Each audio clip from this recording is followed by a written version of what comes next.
रसूल मान का दावा करके जो फिर अपनी रिसालत या नबूवत आपके बाद दावा करे तो वो क्या होता है? मुर्तद। और मुर्तद को अकलियत नहीं बनाया जाता।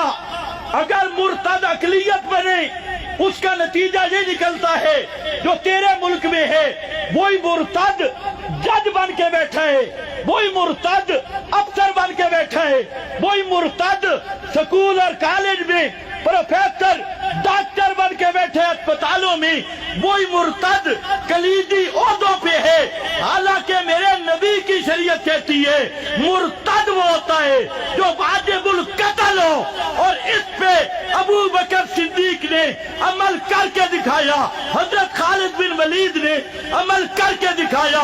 मुर्तदों के घर दाखिल होके बड़े से लेके छोटे मुर्तद 40 से लेके 50,000 मुर्तदों को एक ही दिन में कत्ल करके नमूना कायम किया। मुर्तद अकलियत नहीं करार दिए जाते, मुर्तदों को कत्ल किया जाता है।